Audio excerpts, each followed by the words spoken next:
And as the EU continues to worry about America's commitment to Europe's security, lawmakers in Germany are voting today on a massive spending boost for defense and infrastructure. The hastily drawn plans were proposed by Chancellor-in-Waiting Friedrich Merz. They represent a radical departure for Germany, a country that's traditionally reluctant to take on large amounts of debt or to spend heavily on the military, given the horrors of its Nazi past. Our Berlin correspondent Nick Holdsworth has more now on the controversial plans and whether or not they're likely to be approved. Well, this is a big bet that Friedrich Merz is putting on his future chancellorship, which is basically just a week away from today.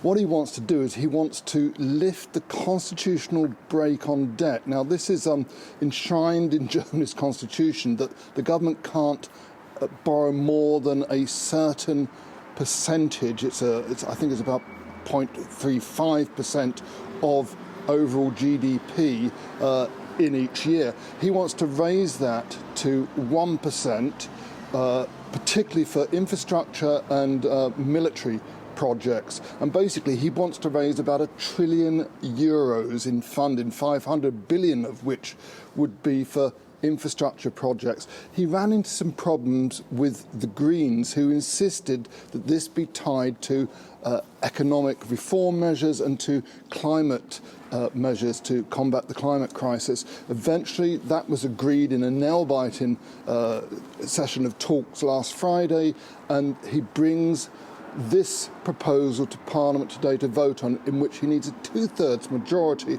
of the current 736-seat Parliament in order to pass this measure, because it's going to alter Germany's constitution. Merz reckons he has about a 30% majority, but some of those 30 are waverers, people he's had to put under pressure, including from within his own party. There's one character in his party who was sacked by him last year, who is thought maybe considering voting against this because of his personal problems with Merz. So it's all grand drama in the German Bundestag, which is, let's face it, not always used to such grand drama.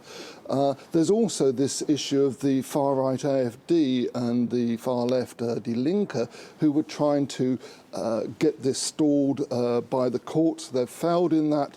But if Merz doesn't succeed in getting this over the line today, then in the Bundestag, the new Bundestag, which will start its work next week on the 25th of March, he's going to have a much tougher job.